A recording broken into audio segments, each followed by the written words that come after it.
मैं इस जख्म को इस इलाके में अपना स्वागत मानता हूं।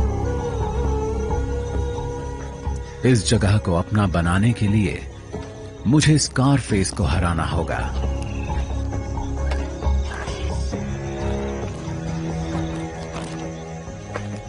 सबसे पहले तो मुझे इस जंगल को समझना पड़ेगा, जो जितना मैंने सोचा था उससे कहीं मुश्किल है।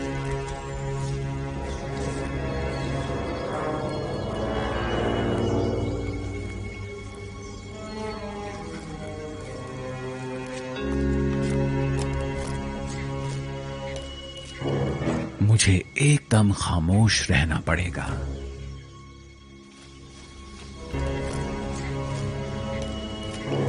मुझे एकदम खामोश रहना पड़ेगा और करीब पहुंचना होगा।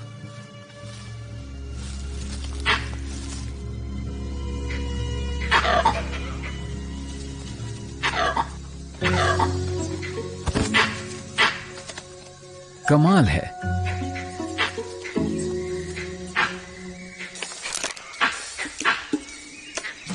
ये लंगूर है। मुझे इन जानवरों से नफरत है। ये वाकई जंगल का सिक्योरिटी अलार्म है। कोई भी शिकारी दिखा नहीं कि ये चिल्लाने लगते हैं, और मुझे तो इन्होंने 1.5 किलोमीटर दूर से ही देख लिया। इन्हें समझ नहीं आ रहा कि मैं हूं कौन। जब तक मैं यहां से चला नहीं जाऊंगा, इनकी चीख चिल्लाहट बंद नहीं होगी। इस लंगूर को यहां फैंग कहा जाता है, और इसकी वजह भी है। ये गैंग का मुखिया है। तुझे अंदाजा भी है कि मैं तेरे कितने भाई भतीजों को खा चुका हूं। ये छोटे छोटे बंदर बड़े ही शरारती हैं, जबकि मैं इनका शिकार भी नहीं करता।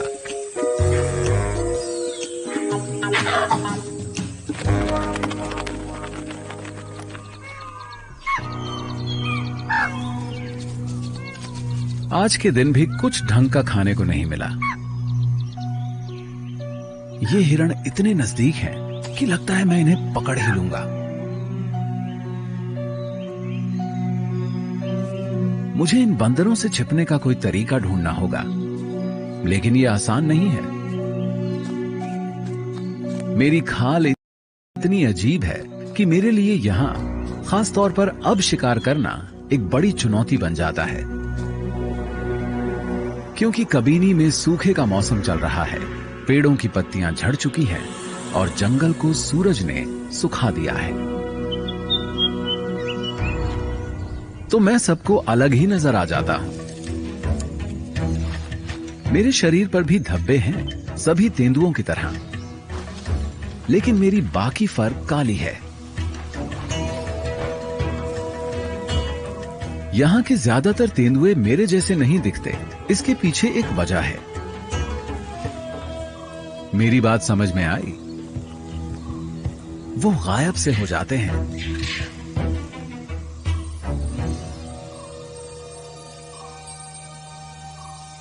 ये है क्लियो। शायद ये इन परेशान करने वाले लंगूरों में से किसी को पकड़ सके।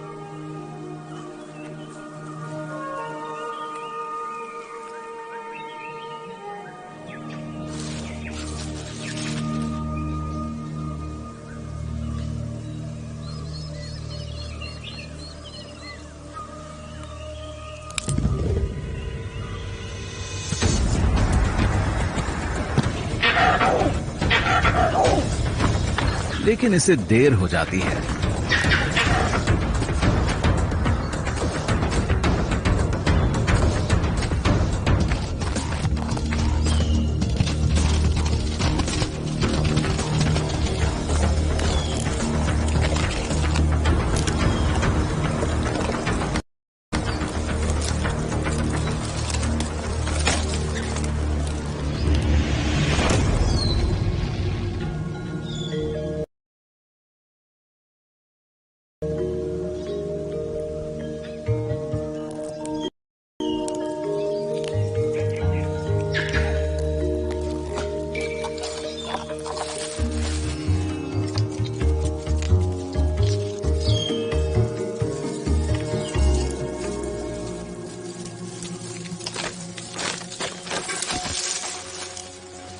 ऐसा तो नहीं हो सकता कि ये पेड़ से नीचे गिर जाए। ये जगह कब्जा किए जाने के लायक है। इसकी एक और वजह है क्लियो। इस जगह को अपना बनाने के लिए मुझे दो चीजों की जरूरत है, इलाका और वंशज। क्लियो भरोसे से भरी है, ये ताकतवर है और खूबसूरत भी। तो मैं इसके करीब पहुंचने की कोशिश करता हूं। इस काम के लिए टाइमिंग एकदम सही है। इसके जज्बात को ठेस लगी है। ऐसे में इसे ढाढ़स बंधाकर बात बन सकती है।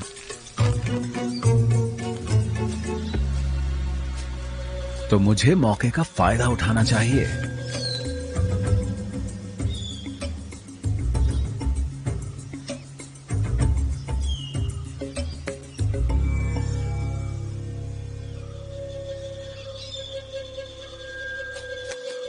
लेकिन लगता है आज ये मूड में नहीं है।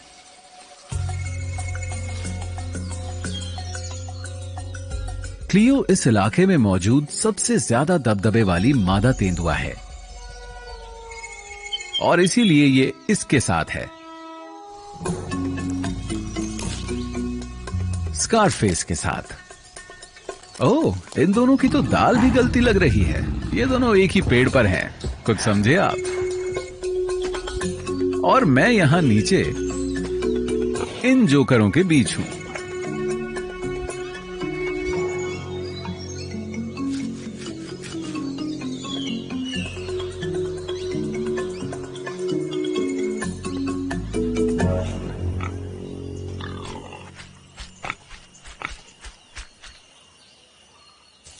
क्लियो स्कारफेस के बच्चों की परवरिश कर रही है। ये जानती है कि जिस तेंदुए का पूरे इलाके पर राज हो, उसके साथ मिलन करने से बच्चों के जिंदा रहने की गुंजाइश बढ़ जाती है।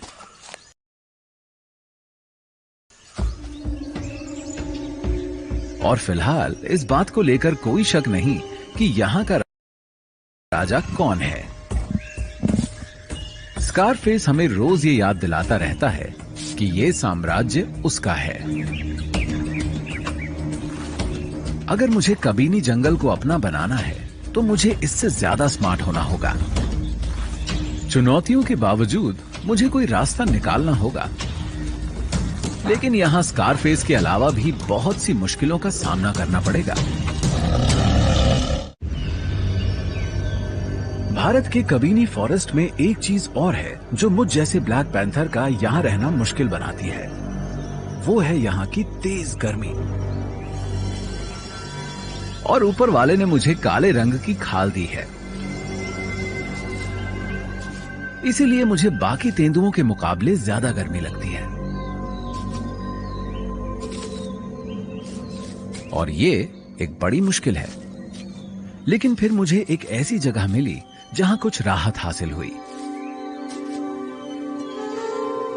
ये हैं बैक वाटर्स, जो जंगल में काफी अंदर छिपे हुए हैं। और ये बात भी कबीनी को इतना खास बनाती है।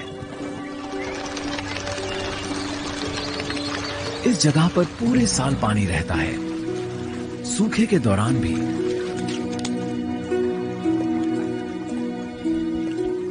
दूर दूर से जानवर यहां पानी पीने आते हैं।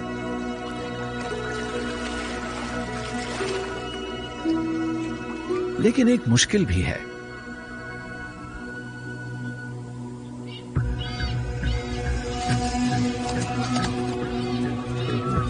मैं इकलौता ही ऐसा नहीं हूं जो खुद को ठंडा करने यहां आया हूं।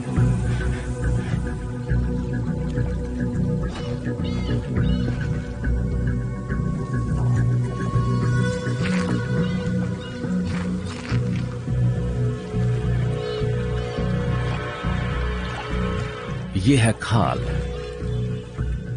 ये एक जवान टाइगर है। इसका साइज मुझसे 3 गुना है और ये मुझे मार सकता है। खाल का वजन करीब 226 किलो होगा, लेकिन मैं इस चीज को अपने फायदे के लिए इस्तेमाल कर सकता हूं। मेरे पास बचाव का एक ऐसा रास्ता है जिसका इस्तेमाल वो नहीं कर सकता। टाइगर बहुत भारी होते हैं, इसीलिए ये जगह पेड़ों पर चढ़ने वाली मेरे जैसी किसी कैट के लिए जन्नत है। ये इलाका है जादुई पेड़ों वाला। यहां बाघों से बचाव मिलता है।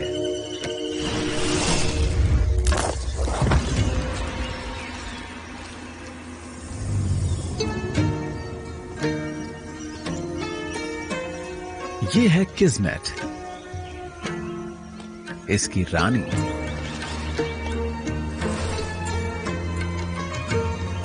ये शानदार, खूबसूरत और जानलेवा है। मुझे इससे डर लगता है, लेकिन मैं इसकी तारीफ भी करता हूं। यहां दबदबा रखने वाले नर बाघ नहीं हैं, तो यहां इसी का राज चलता है।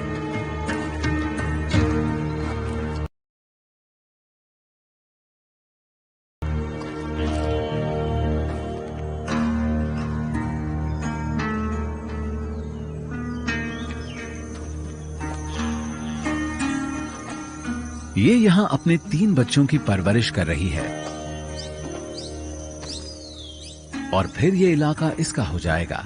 तब इसे दुश्मनों का डर नहीं रहेगा। खाल किस्मेट के आगे कहीं नहीं ठहरता, लेकिन ये इसके बच्चों के लिए खतरा है। ये जानता है कि अगर इसने इसके बच्चों को मार दिया तो ये फिर मिलन के लिए तैयार हो जाएगी और शायद इसी के साथ मिलन कर ले। मुझे ये बात कुछ जमती नहीं, लेकिन हम बिग कैट्स को कुदरत ने ऐसा ही बनाया है।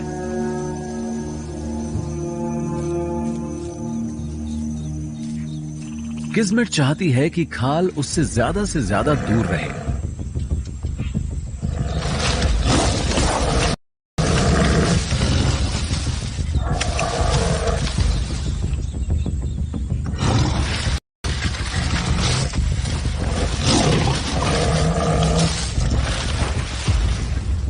और इससे मेरे लिए भी एक टाइगर का खतरा कम हो जाएगा।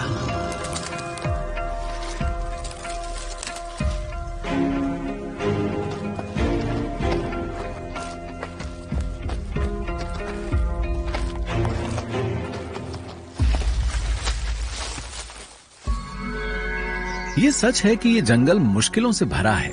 बेशक यहां ऊपर मैं सुरक्षित रह पाऊंगा, लेकिन किसी पैंथर को पेट भी तो भरना होता है।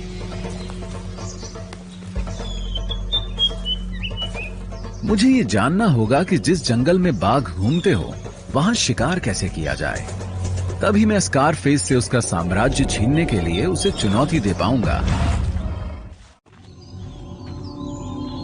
माहौल में तनाव है और वो मुझे भी महसूस हो रहा है।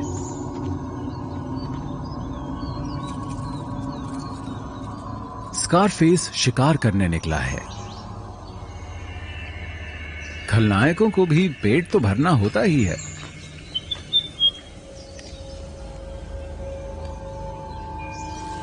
चीतल हिरण ने इसे नहीं देखा है।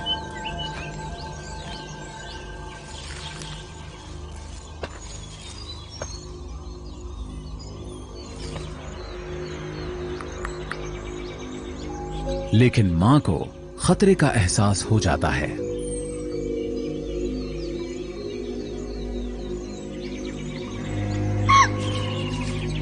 उसे पता है कि इन दोनों के लिए बचना तभी मुमकिन होगा जब वो खुद भाग जाए और इसका बच्चा छिप जाए।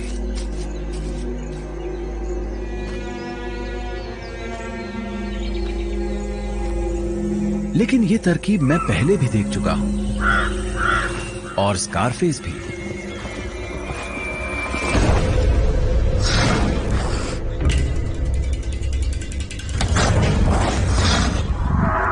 देखिए वो इस तरह से शिकार करता है।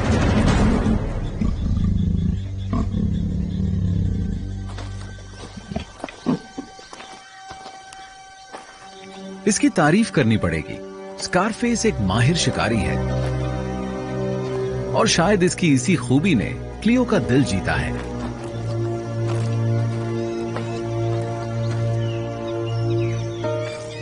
इसके बच्चे अब बड़े हो चुके हैं, तो अब ये फिर से मिलन करेगी। लेकिन मुझे तो अभी काफी कुछ करना है। अपनी काली खाल की वजह से मुझे कबीनी और क्लियो दोनों का दिल जीतने के लिए और मेहनत करनी पड़ेगी।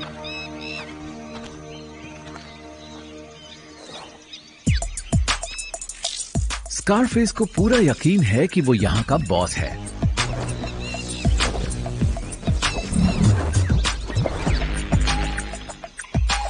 और इससे भी बुरी बात ये कि क्लियो खुद उसके पास जाती है।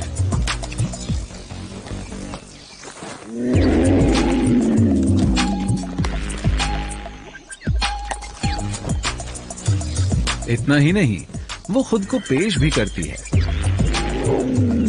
इनकी आवाजें सुनकर तो दिल बैठ सा रहा है।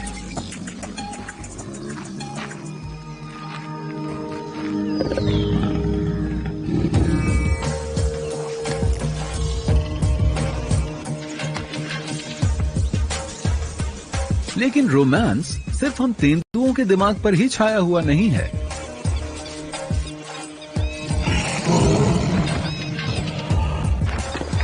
सभी नर मिलन का अधिकार पाने के लिए आपस में लड़ते हैं।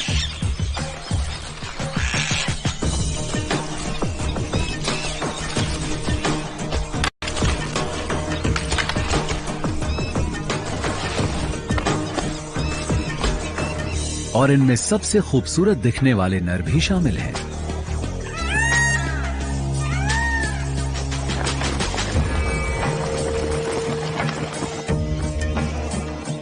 ऐसा लगता है कि मोर अपना इलाका पाने के लिए आपस में लड़ रहे हैं, ताकि वो अपने खूबसूरत पंखों का प्रदर्शन कर सकें। क्योंकि ऐसे पंख तो सिर्फ इन्हीं के पास होते हैं।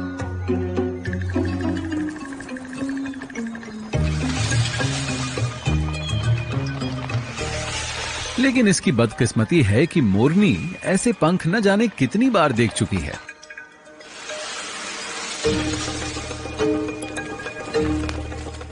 उसने ये सब भी देखा हुआ है। बेशक इसकी दिलचस्पी इस नर में ना हो, लेकिन मेरी है।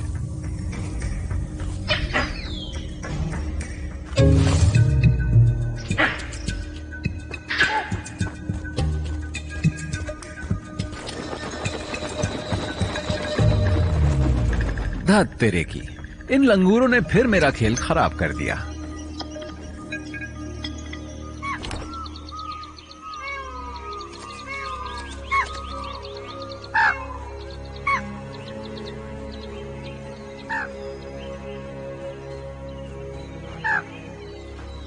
मुझे सबसे पहले खुद को छिपाने का कोई तरीका ढूंढना होगा।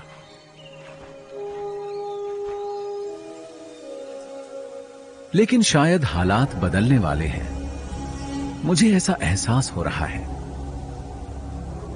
पिछले 4 महीने से ये जंगल तेज धूप में तपता रहा है। ये एकदम खुश्क और बंजर हो गया है। लेकिन जल्दी ही सब कुछ बदल जाएगा।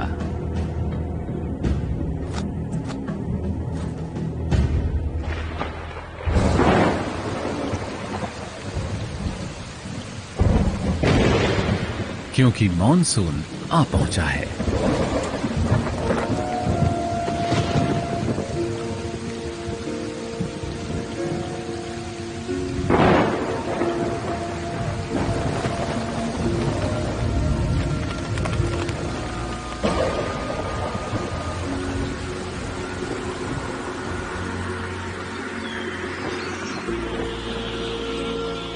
ये नया मौसम अपने साथ बहुतों के लिए नई जिंदगी लाता है और मौके भी। मैंने इस जगह को इतना हरा भरा कभी नहीं देखा।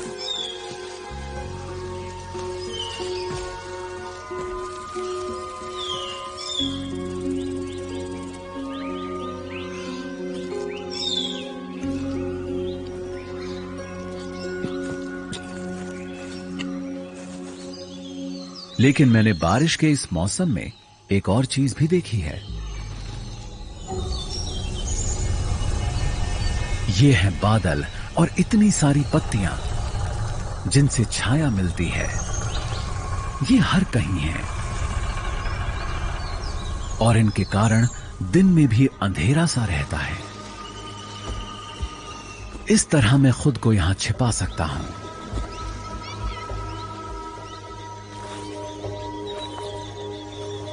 और मुझे खुद को फौरन छिपाना भी होगा।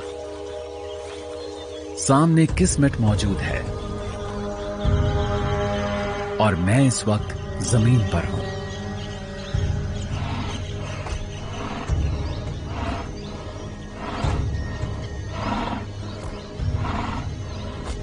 अगर इसने मुझे देख लिया तो खेल खत्म।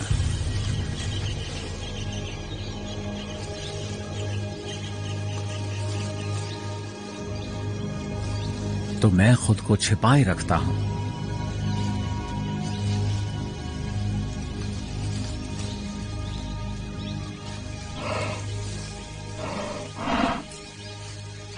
और ये मेरे एकदम करीब से आगे बढ़ जाती है।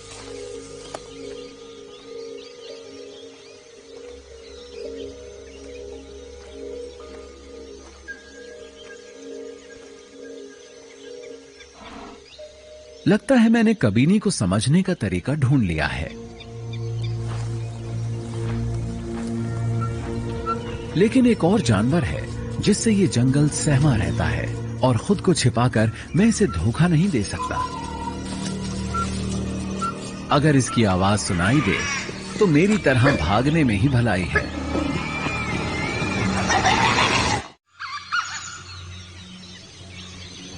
यहां की सुबहें बहुत ही खूबसूरत होती हैं।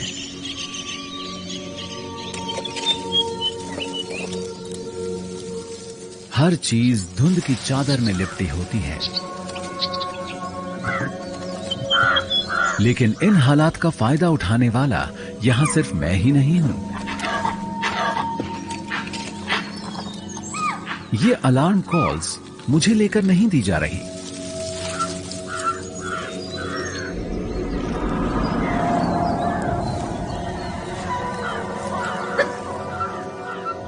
ये इन डोल्स के लिए है जिनसे मैं भी डरता हूं। ये हैं कबीनी के जंगली कुत्ते। इनसे पूरा जंगल डरता है। मैं ऐसे एक या दो का सामना तो कर सकता हूं, लेकिन इनका झुंड जानलेवा होता है। इनसे तो बाघ भी डरते हैं।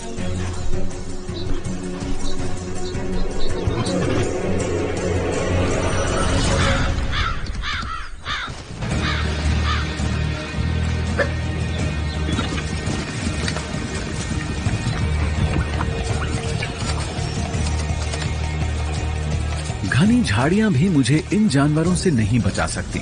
इनकी नाक भी बहुत ही गजब की होती है और इनकी तादाद फिलहाल 20 है, यानी 20 नाक।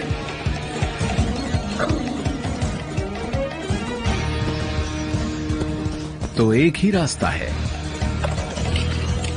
पेड़ पर चढ़ जाना।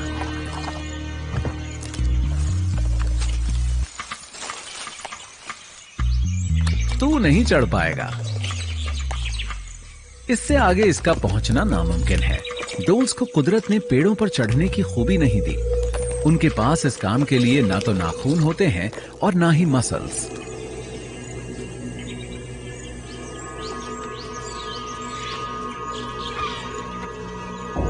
ये जानते हैं कि ये अपना वक्त बर्बाद कर रहे हैं।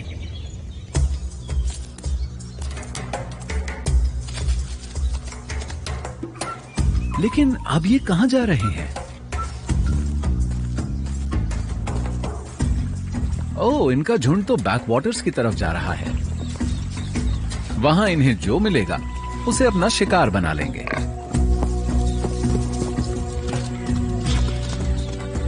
किसी वाइल्ड बोर को पकड़ना आसान नहीं। इनके दांत किसी डोल का पेट फाड़ सकते हैं।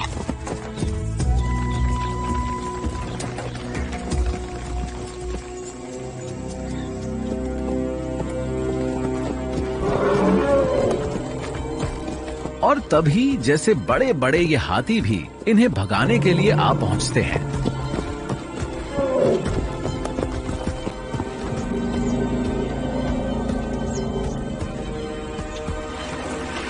अगर किस्मत हमारी रानी है तो हाथी हमारे लिए देवता जैसे हैं।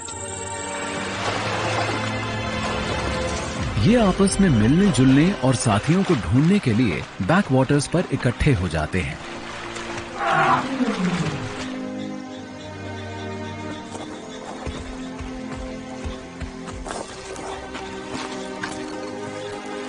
कबीनी में एक हाथी ऐसा है जिसे हर कोई सम्मान देता है।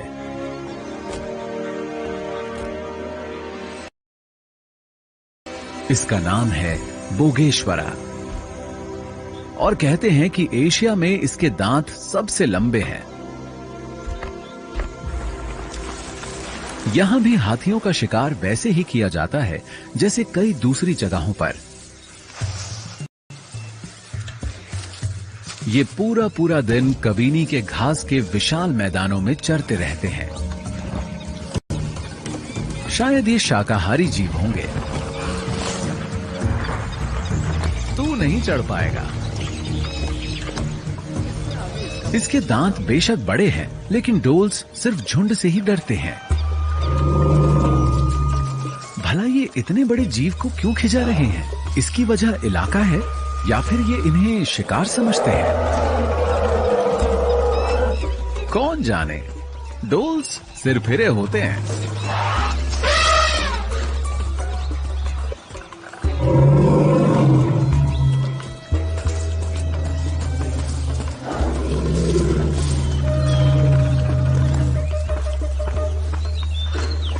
खैर जो भी हो, लगता है बाकी झुंड के हाथ खजाना लग गया है। डोल्स वाकई बहुत परेशान करने वाले शिकारी हैं।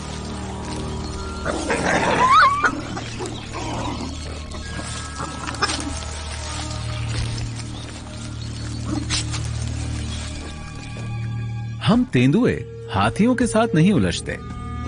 हम तो इनके साथ मिलजुल कर ही रहते हैं। कोई नौसिखिया ही इन विशाल जीवों से भिड़ने की कोशिश करेगा।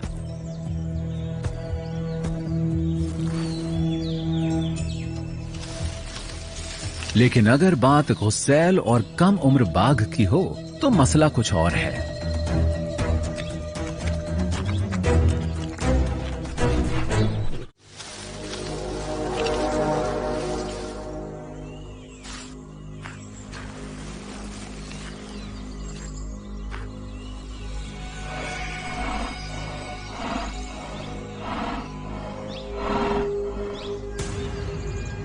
क्या खाल वही करने वाला है जो मैं सोच रहा हूं? इसमें कोई शक नहीं कि उसमें हिम्मत है। हाथी के इस बच्चे का वजन 90 किलोग्राम है, तो यह भरपेट खुराक साबित होगा। ये इतना बड़ा है कि बच्चे को मार सके। बस इसे सही पल की तलाश है।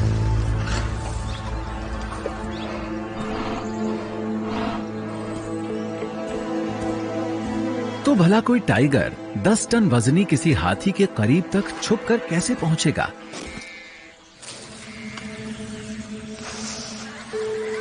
ओह, समझ गया ये क्या करने वाला है।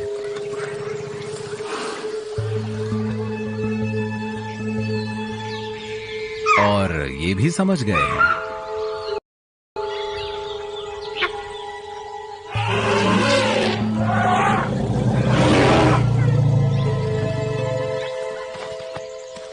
खाल दिन में सपने देख रहा है। इस बाघ को नहीं मालूम कि बच्चे की हिफाजत सिर्फ मां नहीं करती, पूरा झुंड करता है।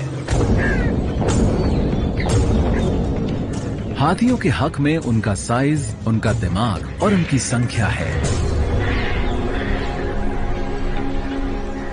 इन्हें कोई नहीं छू सकता। और शायद शेरों से इनकी पुरानी रंजिश भी है।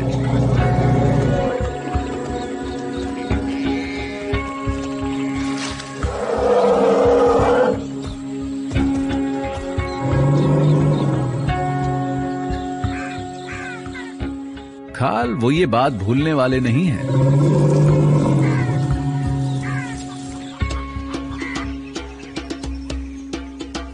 माहौल में फिर से बदलाव आ रहा है।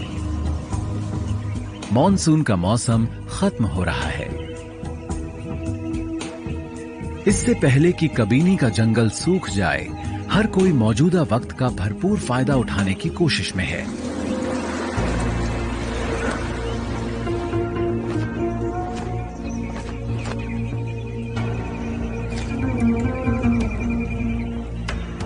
एक बार फिर मेरे लिए शिकार करना मुश्किल हो गया है। मुझे सूख चुके जंगल में खुद को छिपाने की कोशिश करनी होती है। लेकिन बारिश के मौसम में मैंने जिंदगी से कुछ सीखा है। मैं छाया में छिप सकता हूं।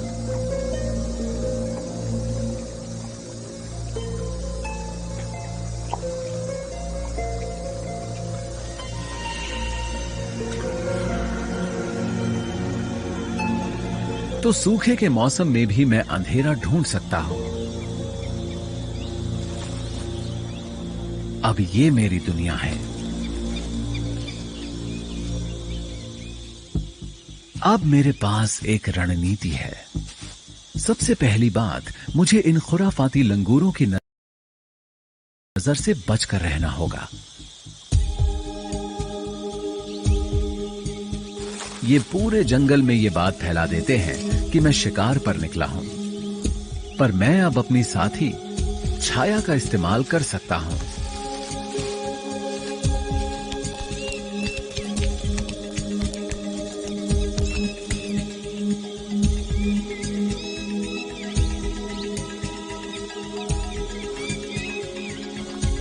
अभी तक सब कुछ ठीक ठाक रहा है।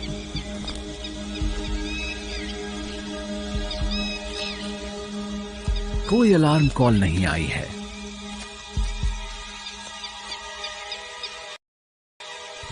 मुझे बस थोड़ा सा करीब और पहुंचना है। एक बार रेंज में पहुंच जाऊं, उसके बाद ये बंदर जितना चाहें चीखते चिल्लाते रहें। रोशनी जितनी चमकदार होगी, अंधेरा उतना घना होगा। बादल, पेड़, सूरज, छाया, सारी अहमियत टाइमिंग की है।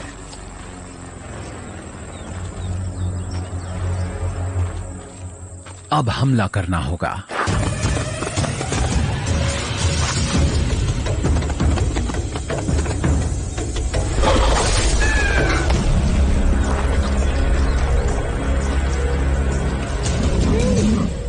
हर शिकार के साथ मैं ज्यादा ताकतवर, ज्यादा विश्वास से भरपूर होता जा रहा हूं। जल्द ही स्कारफेस मेरे सामने होगा और इस इलाके पर राज करने के लिए मैं उससे भिड़ूंगा।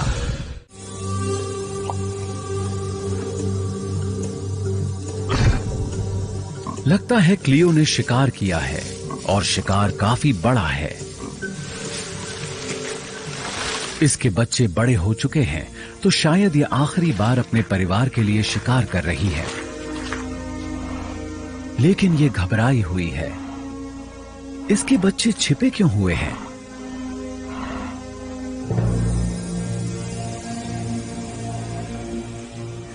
ओह, तो ये इसकी वजह है। खाल,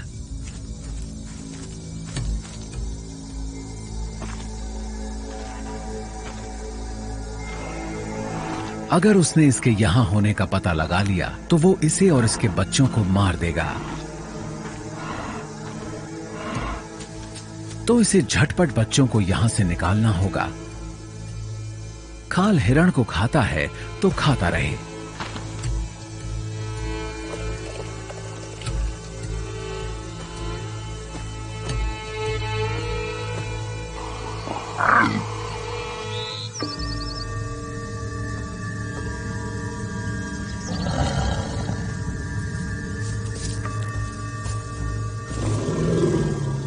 लेकिन तभी हाथी यहाँ पहुंच जाते हैं। कहावत है ना, दुश्मन का दुश्मन हमारा दोस्त होता है। काल ने कभी इनके एक सदस्य को धमकाया था और ये इस बात को भूले नहीं है।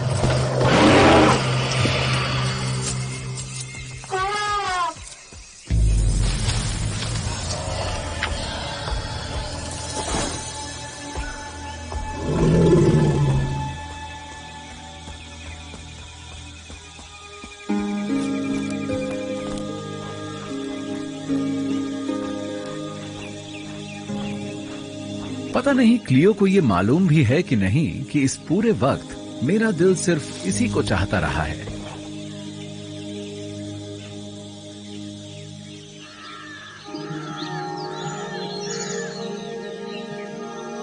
कबीनी में सुबह का समय है और मैं एक्शन के लिए तैयार हूं। ये साम्राज्य क्लियो के इर्द गिर्द ही घूमता है। ये अपने इलाके की निशानदेही करती रही है। यहां इसकी गंध बिखरी हुई है जो बताती है कि ये कोई साथी ढूंढ रही है।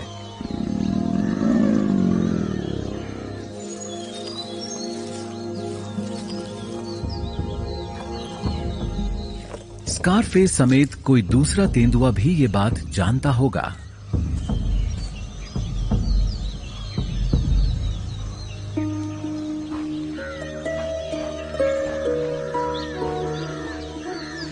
पर क्लियो है कहां?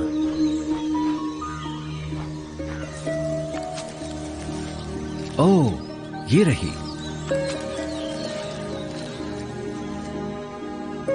क्या ये स्कारफेस के साथ ही रहने वाली है या फिर मुझे चुनेगी?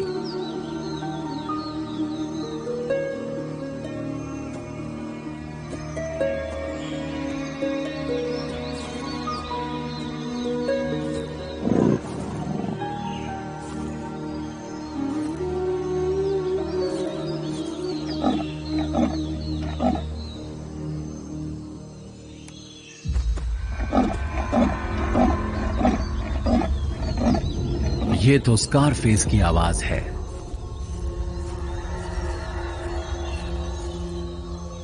आज मेरी किस्मत का फैसला हो जाने दो, नतीजा चाहे जो भी हो। अब जो होगा देखा जाएगा।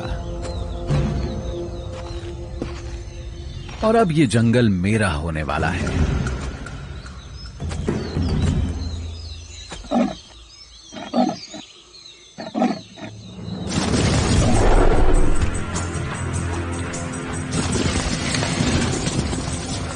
स्कारफेस, तू तो डर कर पेड़ पर चढ़ गया।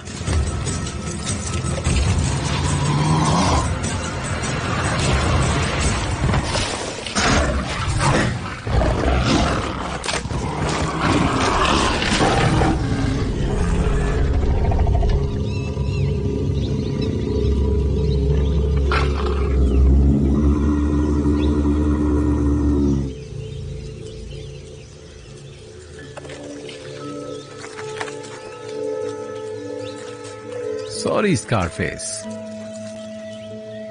अब तू मेरे इलाके में है।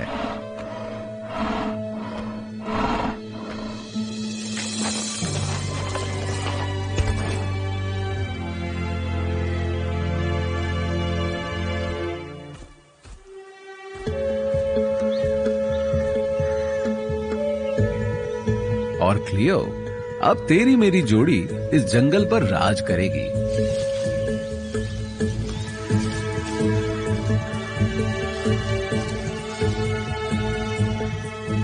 अब जंगल की शक्ल बदल जाएगी। अब ये जंगल मेरा है, या यूं कहिए कि हमारा।